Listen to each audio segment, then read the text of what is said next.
I'm going to see if I can do a little demo on the quick, simple leaves. Trying to hold the camera so that you can see a little better what my finger does. See how I'll use my little finger to pivot and help take weight off of my hand that's holding the brush, so that when I touch the bristles to the surface, then I press so that I can get a wide section of paint and then pull and lift toward me. I can get more control over what I'm trying to do with the pull and lift. Touch, press, pull and lift. This brush that I'm using here is a mixed media brush. I've bought a couple of them now from Hobby Lobby when they've had them for 50% off, and I kind of like them. So if you get the opportunity to maybe try one out. Okay, here I've got two colors loaded on the brush.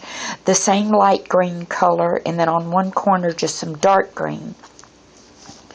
Just to do one that's what I call already has the shading in there. So touch, press, pull, and lift. Touch, press, pull, and lift.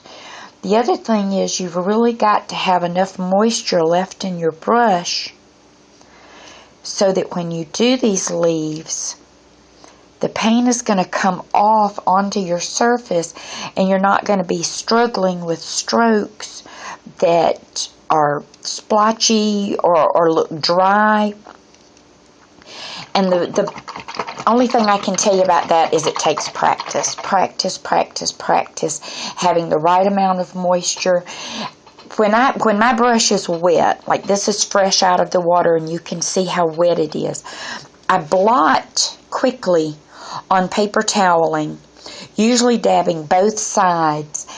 And I have done this so much that I know that that's about the right amount of moisture left in my brush.